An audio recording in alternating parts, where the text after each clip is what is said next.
আছে, ওনার নামে একটা পাতা আছে। আজরাইল বসে বলেন যে তুমি বুঝতে পারো কখনকার মৃত্যু? আমি বুঝতে পারি। যখন তার মৃত্যুর সময় হয় তখন তার পাতাটা আস্তে আস্তে পেকে যায়, হলুদ বর্ণ হয়ে যায়, এরপরে আস্তে আস্তে লালের দিকে যায়, আস্তে আস্তে শুকায়। আমি বুঝতে পারি। সুবহানাল্লাহ। আপনি যে বুঝতে পারেন সেই জন্য আপনি কি করেন? প্রত্যেককে আমি একটু ওয়ার্নিং বার্তা দিই, সতর্ক সাবধান বাণী দিই। সুবহানাল্লাহ। তারপরে মানুষ আছে বেহুশ। এই যে আমার দাড়ি পেকে গেছে, আমার একটা সংকেত চলে আসছে। পৃথিবীতে আমি আসছি আর একটা সংকেত। আসলে যেটা হবে যখন ইচ্ছা তখন না, আমার ইচ্ছা না আল্লাহর ইচ্ছা। কথা ঠিক কিনা বলি? আমার হাত এখন কাজ করছে না আগের মতো, এইটা একটা আলামত। প্রতিটি মানুষের অবস্থা রেখে আজরাইল বুঝতে পারেন। যখন সময় হয় আল্লাহ পাক তাকে জানিয়ে দেন। আল্লাহ রাব্বুল আলামিনের নির্দেশে আজরাইল আলাইহিস সালাম ওখানে বসেই তার রূহকে কবজ করেন। সুবহানাল্লাহ। তো আজরাইল একজন ফেরেশতা। সেই জন্য কেউ কেউ বলেন যে আজরাইল একাই, আর কেউ বলে তার সহযোগী আছে। ফেরেশতা যখন আসে নেককার বান্দাদের জন্য, নেককার বান্দা যখন আসমান থেকে দেখে ছোট মিটমিটি আলোর মতো কি যেন তার কাছে আসছে, যতই কাছে আসে আজরাইল ফেরেশতা, তখন তার কাছে তার প্রতি একটা গভীর আগ্রহ জন্মে, তার কাছে মোলায়েম মনে হয়। সেই ফেরেশতাকে দেখে তার মহব্বত লাগে, তার আপন মানুষ মনে হয়। সেই মানুষটাকে, সে আপন জিনিসকে সে খুব কাছে থেকে পেতে চায়। যতই কাছে আগে তার কাছে খুব ভালো লাগে। এইভাবে যখন আসতে আর আসতেই থাকে, একদম কাছে যখন চলে আসে, এমন ভাবে আল্লাহ রাব্বুল আলামিন বলেন, আমার বান্দার রূহ যখন কবজ করবা এত মুলায়েম ভাবে কবজ করবা যেন সে টের না পায়। সুবহানাল্লাহ। আস্তে করে রূহটুকু বের করে রেশমি রুমালের মধ্যে করে আসমানের দিকে চলে যায়। ওই রূহের সুঘ্রাণ এত বেশি থাকে যে ফেরেশতারা পর্যন্ত বলতে থাকে কার রূহ, কার রূহ। সুবহানাল্লাহ।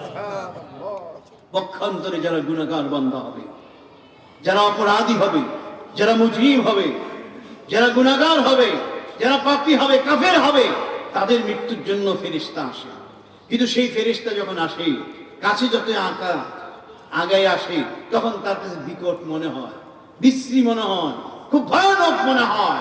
সেই জন্য দেখবেন অনেক মানুষ মৃত্যুর আগে চেহারা বিকৃতি করে ফেলে, এমনি সেমনি অনেক নড়াচড়া করে, চেহারার মধ্যে বিবর্ণ অবস্থা হয়ে যায়। হয় না এরকম অনেক মানুষ? সে বুঝতে পারে। এই জন্য হাদিসের মধ্যে আসছে কালিমার তালকিন দিবেন তখন। কালিমার তালকিন কি?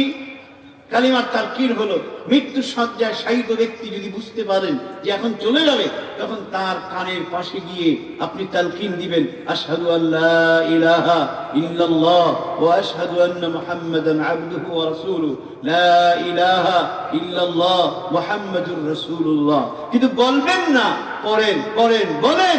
আমাদের দেশে একটা ভুল ধারণা আছে, মানুষ মৃত্যুর সময় গিয়ে তার কানে বলেন কালিমা পড়েন পড়েন। এটা কখনো বলতে নাই, কারণ হাদিসের মধ্যে ইলকা আসছে, তুমি তার কানের মধ্যে বলতে থাকো। সে যদি নসিব ভালো হয়, ইমানদার হয়, তোমার শোনার সাথে সাথে তার ভিতরে কলবে যে ইমান ছিল, এই দুনিয়ার মধ্যে যে আমল করেছিল, ওইটাই তাকে জাগ্রত করে ইমানের মধ্যে লা ইলাহা ইল্লাল্লাহ বলে। সুবহানাল্লাহ। আর যদি আপনি প্রেশার করে বলেন বলেন, কারণ সে তো সাকরাতুল মউতের মধ্যে আছে, সে তো কষ্টের মধ্যে আছে, যে অবস্থায় আছে আজরাইলকে দেখে তার কাছে বিভৎস মনে হচ্ছে, সে এমনিই ভীত অবস্থায়, সন্ত্রস্ত অবস্থা আছে, তার উপর যদি আবার আপনি প্রেশার ক্রিয়েট করেন, বলেন বলেন বলেন, সে হয়তো ভিত্তিতে কি করতাম না, তাহলে তো বেঈমান হয়ে মারে। কথা ঠিক না? সেই জন্য তালকিন দেওয়ার কথা হাদিসের মধ্যে আসছে। জনাবে মুহাম্মদ রাসূলুল্লাহ সাল্লাল্লাহু আলাইহি ওয়াসাল্লাম আমাদেরকে জানিয়েছেন। তখন আপনি বুঝতে পারবেন যে আসলে আমি রেডি কি রেডি না। অথচ রব্বুল আলামিন 1450 বছর আগে জনাবে মুহাম্মদুর রাসূলুল্লাহ সাল্লাল্লাহু আলাইহি ওয়াসাল্লামের মাধ্যমে আমাদেরকে জানিয়ে দিয়েছেন মৃত্যু যখন আসবে মানুষ তখন কি করবে, কিভাবে বলবে। আল্লাহ রাব্বুল আলামিন বলেন, ইয়া আইয়ুহাল্লাযীনা আমানু লা তুলহিকুম আমওয়ালুকুম ওয়ালা আওলাদুকুম আন যিকরিল্লাহ ওয়া মান ইয়াফআল যালিক ফাউলাইকা হুমুল খাসিরুন।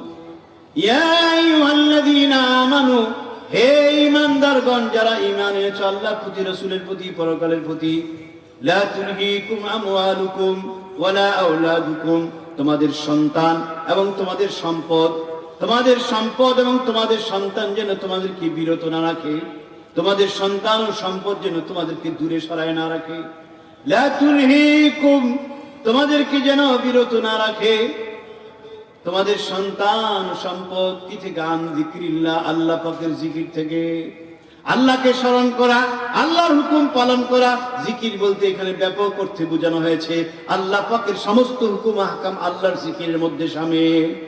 ইয়া আইয়ুহাল্লাযীনা আমানু লা তুলহিকুম আমওয়ালুকুম ওয়ালা আওলাদুকুম আন যিকরিল্লাহ, আল্লাহর জিকির থেকে তোমাদের সম্পদ ও সন্তান, এই দুইটা জিনিস যেন তোমাদেরকে আল্লাহর জিকির থেকে দূরে সরাইয়া রাখে। ومن يفعل ذلك فأولئك هم الخاسرون, যারা এটা করবে অর্থাৎ সন্তান ও সম্পদের কারণে যারা আল্লাহকে বাদ দিবে, সন্তান ও সম্পদের কারণে আল্লাহর হুকুমকে যারা দূরে সরাই দিবে, সন্তান ও সম্পদের কারণে যারা আল্লাহকে স্মরণ করবে না, আল্লাহ থেকে ভুলে যাবে, তাদের জন্য আল্লাহ পাক বলেন ফাউলাইকা হুমুল খাসিরুন, পৃথিবীর মধ্যে সবচেয়ে বড় ক্ষতিগ্রস্ত হলো এরা। টাকা নাই, ঠিক আছে, হয়ে যাবে এক সময়। সন্তান নাই, একটা ব্যবস্থা হবে। কথা ঠিক কিনা বলেন? এখানে এরকম কোন মানুষ আছে না যাদের সন্তান মারা গেছে, কয়েকদিন শোক পালন করেছে, তারপরে কি একটা সারাদিন প্রথম 2-3 দিনের মতো শোক সবসময় কি থাকবে? চলে যাবে, মিটে যাবে। এরকম আছে না অনেকে লক্ষ লক্ষ কোটি কোটি টাকা মার খেয়েছে, তারপরে আবার ঘুরে বসছে না। কিন্তু দুনিয়ার মধ্যে সম্পদ চলে গেলে, সন্তান চলে গেলে, তার বিরুদ্ধে যদি আপনি ব্যবস্থা নেন অথবা তার পরিবর্তে কোনো ব্যবস্থা নিলে আল্লাহ পাক হয়তো ব্যবস্থা করে দিবেন, চলে যাবে দুনিয়ার মধ্যে। কিন্তু আখিরাত যদি বরবাদ হয়ে যায়, আল্লাহর হুকুম যদি বরবাদ নষ্ট হয়ে যায়, তাহলে তার থেকে পরিত্রাণ পাওয়ার কোনো ব্যবস্থা নাই।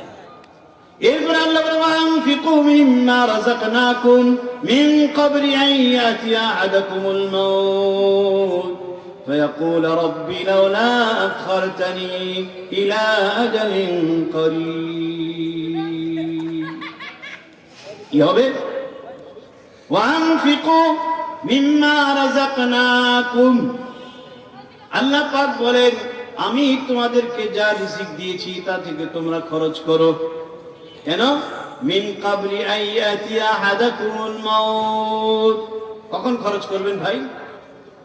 মিন ক্বাবলি আন ইয়াতিয়া আহাদাকুমুল মাউত, তোমাদের মৃত্যু আসার আগেই। কারণ মৃত্যু যখন আসবে, ইযা জা আজালুহুম, মৃত্যু যখন ফায়াকুল, বলতে থাকবে রব্বি লাউলা আখারতানি ইলা আজালিন করিব, হে আল্লাহ আমাকে যদি আরেকটু সময় বাড়াই দিত। আজালিন করিব, কয়েক মিনিট, কয়েক ঘন্টা, কয়েক সেকেন্ড, কয়েক দিন। ফাসাদদাক, আমি একটু সাদকা করব, আমি ঈমানদার হব, ওয়াকুম মিনাস সালিহিন, নেককার হয়ে যাব। আল্লাহ রাব্বুল আলামিন সেই মুহূর্তে কি জবাব দিবেন সেটা আমাদেরকে জানিয়ে দিয়েছেন। সুবহানাল্লাহ, কি বলবে? ওয়ালাই ইউআখিরাল্লাহু নাফসান ইযা জাআ আজালুহা, যখন মানুষের মৃত্যু চলে আসবে এক মুহূর্ত আর দেরি করা হবে না। ওয়ালাই ইউআখিরাল্লাহ, কোশ্চিনও নয়, কখনো আল্লাহ দেরি করবেন না। ইযা জাআ আজালুহা ওয়াল্লাহু খাবীরুম বিমা তা'মালুন, তোমরা কি আমল করবে, আল্লাহ ভালো করে জানেন। সুবহানাল্লাহ। সেই জন্য আমি আর আপনি মৃত্যুর সময় আসলে কি বলবো, কি অবস্থা হবে, সেটা আমরা আল্লাহ পাক অনেক আগেই জানিয়ে দিয়েছেন। সেই জন্য আমরা নিজেরা নিজেদের মৃত্যু হওয়ার আগেই মুসলমান হয়ে মৃত্যুর জন্য প্রস্তুত থাকতে হবে। কারণ আল্লাহ রাব্বুল আলামিন এই টাইমটা, এই সময়টা আমাদেরকে দিয়েছেন।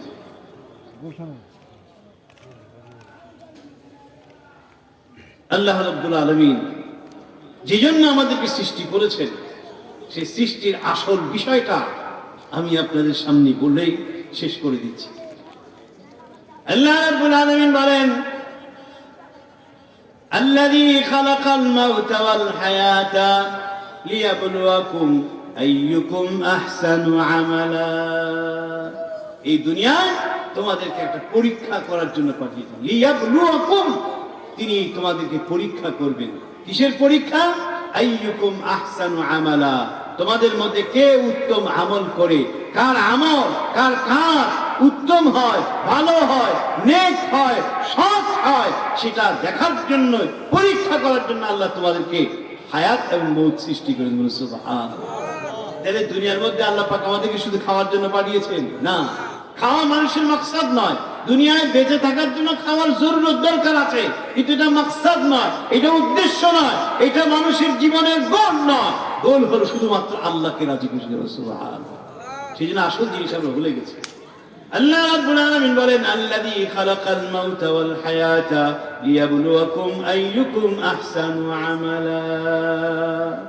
তোমাদের মধ্যে কে উত্তম আমল করে, কে ভালো আমল করে, কে নেক কাজ করে, সেটা পরীক্ষা করার জন্যই আল্লাহ তোমাদের হায়াত দিয়েছেন আর মওত দিয়েছেন। তাহলে এখন আমাদের দুনিয়ার মধ্যে আসা, দুনিয়ার মধ্যে অবস্থান করা, দুনিয়ার মধ্যে আমাদেরকে এই কিছুদিন হায়াত নিয়ে চলাফেরার লক্ষ্য এবং উদ্দেশ্য কি আপনাদেরকে বুঝে আসছে? আল্লাহ পাক আমাদের সকলকে তৌফিক দান করুন। বুঝে যদি আসে থাকে তাহলে কি করতে হবে? আহসানে আমল, উত্তম আমল করতে হবে। এইটুক যদি আলহামদুলিল্লাহ আপনারা বুঝে আসেন, আমার ওয়াজ যথেষ্ট, আর কিছু লাগবে না। এইটুক ফিকির যদি আপনি আজকে মাঠ থেকে নিয়ে যেতে পারেন যে আল্লাহ আমাকে সৃষ্টি করছেন উত্তম আমল করার জন্য, আল্লাহ আমাকে সৃষ্টি করেছেন নেক কাজ করার জন্য, আল্লাহ আমাকে সৃষ্টি করেছেন ভালো কাজ করার জন্য। এখন ভালো কাজগুলো কি, এই ভালো কাজটা কি, এই প্রশ্ন যদি তখন আপনার ভিতরে আসবে, আর এই প্রশ্ন এই ভিতরে জায়গাটাই আপনাকে দ্বীনের পথে চলা সহজ করবে। সুবহানাল্লাহ। জনাব মুহাম্মদুর রাসূলুল্লাহ সাল্লাল্লাহু আলাইহি ওয়াসাল্লাম বলেন, মান সালাকা তরিকান ইয়ালতামিসু ফি ইলমান সাহালাল্লাহু লাহু বিহি তরিকান ইলাল জান্নাহ। যেই ব্যক্তি পথ চলবে, উদ্দেশ্য কি? ইয়ালতামিসু ইলমা, ইলম অন্বেষণ করার জন্য। আজকে ওয়াজ মাহফিলে যারা আসছেন কি জন্য আসছেন আল্লাহ জানে, আর আপনারা নিজেরা মনের মধ্যে আছে, তাই না? যদি ভালো উদ্দেশ্যে এসে থাকেন তাতে ভালো হবে। আর যদি উদ্দেশ্য দেখি কে কি বলে, কে কি বলে, সুর কিরকম, সেটা সব সেরকম পাবে। আর যদি নিয়ত থাকে যে আমি এখানে আসছি, ওয়াজ মাহফিল হবে, ওয়াজ মাহফিলে তো গান বাজনা হবে না, যে একটি কোরআন হাদিসের কথা হবে, আমলের কথা হবে, এই আমলগুলো যেন আমরা করতে পারি, এই উদ্দেশ্য নিয়ে যদি আপনি এসে থাকেন, তাহলে আল্লাহর নবীর ভাষায় আপনি এই মুহূর্তে তালেবে ইলম, ছাত্র হয়ে যাবেন। সুবহানাল্লাহ। আল্লাহ নবী বলেন, সাহালাল্লাহু লাহু বিহি তরিকান ইলাল জান্নাহ। আল্লাহ রাব্বুল আলামিন এই উসিলায় তার জন্য জান্নাতের পথকে সহজ করবেন। সুবহানাল্লাহ। আপনিও তালেবে ইলম হবে, যে তালেবে ইলমের ব্যাপারে নবীজি ফায়দার কথা বলেছেন, যে মান খারাজা ফি তালাবিল ইলমি ফাহুয়া ফি সাবিলিল্লাহ, যে ইলম অন্বেষণের জন্য পথ চলে, যেই ব্যক্তি ইলম অর্জন করার জন্য ঘর থেকে বের হয়, সে আল্লাহর রাস্তায় জিহাদের মতো। সুবহানাল্লাহ। আপনিও কিন্তু মুজাহিদ, শুধু এই মাহফিলে আসার কারণে। বেশ কম কি, নিয়তটা যদি ঠিক করতে পারেন। নিয়ত ঠিক আছে, আগে যদি গন্ডগোল থাকে তাহলে এখন একটু ঠিক করে নিন, এখনো সময় আছে। সেই জন্য দেখেন না তাবলীগ জামাতে কি বলে, নিয়তটা সিয়ে নিও, নিয়ত ঠিক করো। নিয়ত ঠিক করার কয়টা ধাপ? তিনটা ধাপ। কি কি? কাজের আমলের শুরুতে নিয়ত ঠিক করো। নিয়ত কাজের আগেই করতে হবে, এটাই নিয়ম। তারপরে মাঝখানে আবার একটু জাস্টিফাই করো, ঠিক আছে কি, যে শুরু যে করছিলা ঠিক আছে কি, ঠিক আছে, ঠিক নাই, গন্ডগোল আবার ঠিক করে নিলাম। তারপর শেষে আবার একটু যাচাই করো, শেষে যাচাই করে লাভ, কাজ তো হয়ে গেছে। শেষে যাচাই করে একটা লাভ হবে এই, তুমি যদি বুঝতে পারো নিয়তের মধ্যে গন্ডগোল ঢুকছে, তাহলে তুমি তওবা করে ঠিক হয়ে যাবে। সুবহানাল্লাহ। এই জন্য নিয়ত যদি আপনারা ঠিক করে এসে থাকে, তাহলে আপনারা ফি সাবিলিল্লাহ। আর এখানে বাইতুন নূর, বাইতুর রাসূল সাল্লাল্লাহু আলাইহি ওয়াসাল্লাম মাদ্রাসা, আরো যে দিনের এই সমস্ত কাজকর্ম, এর লক্ষ্য এবং উদ্দেশ্য, এটা আপনার নিজের মধ্যেই বুঝে আসবে যে আমাকে আল্লাহর আমল করার জন্য যেহেতু বানাইছে, আমল তো শিখতে হবে। শিখতে হলে কি দরকার? মাদ্রাসা দরকার। নিজে পারি নাই তো ছেলে মেয়েদেরকে শিখাবো, ছেলে মেয়েদেরকে পারি নাই তো তাদের নায়াতকুকে শিখাবো। এইটুকু যদি নিয়ত আপনার মধ্যে থাকে, কোন আলিমান আও মুতাআল্লিমান, আলিম হও নাহলে ছাত্র হও, ছাত্র না হলে মুহিব্বান, তাদেরকে ভালোবাসো, তাও যদি না হও মুঈনান, তালেবে ইলমকে সাহায্যকারী হও, ওয়ালা তাকুন খামিসান, পঞ্চম হয় না তাহলে ধ্বংস হয়ে যাবে। সেই জন্য অন্তত আলেম হন, না হলে ছাত্র হন, ছাত্র না হলে অন্ততপক্ষে ইলম শিখার জন্য যারা যায় তাদেরকে সাহায্য সহযোগিতা করেন, কিন্তু তাদের প্রতি বিদ্বেষ এখানে। তাহলে অতএব এই যে মাদ্রাসার উদ্যোগে আয়োজিত মাহফিল, এই মাহফিলটা কিভাবে চলবে, মাদ্রাসাগুলো কিভাবে চলবে, এখানেও তো কিছু নেক কাজ করার আশা সুযোগ আছে না নাই? আছে না নাই? তো আলহামদুলিল্লাহ আপনারা যারা এখানে আসছেন, এই মাদ্রাসার উদ্যোগে আয়োজিত মাহফিল, এই মাহফিলের আপনি যদি জানেন যে আল্লাহ রাব্বুল আলামিনের কাছে আমাদের এই বসে থাকা, আমাদের এই শোয়া, আমাদের প্রত্যেকটা মুহূর্ত সম্পর্কে জবাব দিতে হবে, লা তুসআলুন্না ইয়াওমাইদিন আনিন নাঈম, আমাদের প্রত্যেকটা নিয়ামতের প্রশ্ন করা হবে, তাহলে সেই ব্যক্তি কি সহজে ঘুমাইতে পারে? না। লা তুসআলুন্না আনিন নাঈম। এখন আমি কি জবাব দিব, কি উত্তর হবে, সেটা যখন আজরাইল দেখা যাবে তখন মানুষের টের পাবে। বুঝছেন? ঠিক। আজরাইল আসলে তখন টের পাবে। হাদিসের মধ্যে আসছে, মানুষের যখন মৃত্যুর সময় ঘনিয়ে আসে, মানুষের মধ্যে দুই শ্রেণীর লোক হয়। এক শ্রেণীর ঈমানদার মুমিন, তাদের রূহ নেওয়ার জন্য আসমান থেকে ফেরেশতা আসে। আজরাইল আলাইহিস সালামকে আল্লাহ রাব্বুল আলামিন সকলের রূহ কবজ করার পাওয়ার দিয়েছেন। দুনিয়ার মধ্যে যত মানুষ আছে, আজরাইল আলাইহিস সালামের ততগুলো কি আছে? কান আছে। সুবহানাল্লাহ। আজরাইল কি জিজ্ঞেস করা হয়েছে, আপনি কিভাবে এত মানুষকে একসাথে কবজ করেন? তো আল্লাহ রাব্বুল আলামিন সাহায্য যদি কাউকে আযাব ও গজব দেন, কাউকে যদি শাস্তি দেন, কাউকে যদি অসুখ বিসুখ দেন, বিপদ আপদে ফেলান, এই অবস্থায় যদি মানুষ দান খয়রাত করে, নবীজি বলেন দান খয়রাতের কারণে আল্লাহর গোসাটা একটু নির্বাপিত হয়ে আল্লাহ তাকে মুক্তি দেন। সুবহানাল্লাহ। তো সেই নিয়তে দোয়া হয়ে যাবে। দোয়ার আগে একটু আমরা সবাই একটু শরীক কি বলি? জি। সাহায্য যদি কাউকে আযাব ও গজব দেন, কাউকে যদি শাস্তি দেন, কাউকে যদি অসুখ বিসুখ দেন, বিপদ আপদে ফেলান, এই অবস্থায় যদি মানুষ দান খয়রাত করে, নবীজি বলেন দান খয়রাতের কারণে আল্লাহর গোসাটা একটু নির্বাপিত হয়ে আল্লাহ তাকে মুক্তি দেন। সুবহানাল্লাহ। তো সেই নিয়তে দোয়া হয়ে যাবে। দোয়ার আগে একটু আমরা সবাই একটু শরীক কি বলি? জি। আপনি যদি জানেন যে আল্লাহ রাব্বুল আলামিনের কাছে আমাদের এই বসে থাকা, আমাদের এই শোয়া, আমাদের প্রত্যেকটা মুহূর্ত সম্পর্কে জবাব দিতে হবে, লা তুসআলুন্না ইয়াওমাইদিন আনিন নাঈম, আমাদের প্রত্যেকটা নিয়ামতের প্রশ্ন করা হবে, তাহলে সেই ব্যক্তি কি সহজে ঘুমাইতে পারে? না। লা তুসআলুন্না আনিন নাঈম। এখন আমি কি জবাব দিব, কি উত্তর হবে, সেটা যখন আজরাইল দেখা যাবে তখন মানুষের টের পাবে। বুঝছেন? ঠিক। আজরাইল আসলে তখন টের পাবে। হাদিসের মধ্যে আসছে, মানুষের যখন মৃত্যুর সময় ঘনিয়ে আসে, মানুষের মধ্যে দুই শ্রেণীর লোক হয়। এক শ্রেণীর ঈমানদার মুমিন, তাদের রূহ নেওয়ার জন্য আসমান থেকে ফেরেশতা আসে। আজরাইল আলাইহিস সালামকে আল্লাহ রাব্বুল আলামিন সকলের রূহ কবজ করার পাওয়ার দিয়েছেন। দুনিয়ার মধ্যে যত মানুষ আছে, আজরাইল আলাইহিস সালামের ততগুলো কি আছে? কান আছে। সুবহানাল্লাহ। আজরাইল কি জিজ্ঞেস করা হয়েছে, আপনি কিভাবে এত মানুষকে একসাথে কবজ করেন? তো আল্লাহ রাব্বুল আলামিন বলেন, করো না, মরতে তো হবেই।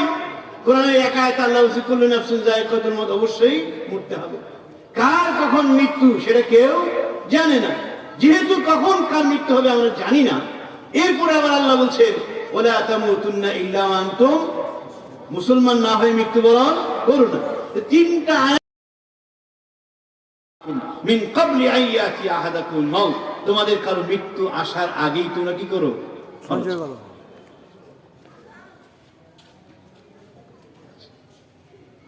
যেহেতু আপনারা এই আল্লাহ পাকের নির্দেশ বুঝে গেছেন যে আল্লাহ পাক বলেছেন, ওয়া আনফিকু মিম্মা রাযাকনাকুম, আমি তোমাদেরকে যা রিজিক দিয়েছি তা থেকে খরচ করো। সুবহানাল্লাহ। এখানে একটা জিনিস বুঝার আছে, এই যে সম্পদ দেখি না, টাকা পয়সা, দোকান বাড়ি ঘর, চাকরি বাকরি অর্জন, এই সব কিছু কার দেওয়া? বলেন কার দেওয়া? হাজার হাজার কোটি টাকা কামাইছে, নিতেও পারে না, ধরতে পারে না, শুইতেও পারে না। আসেন এরকম লোক? তাহলেই ঠিক আছে, কি করবেন এত টাকা দিয়ে?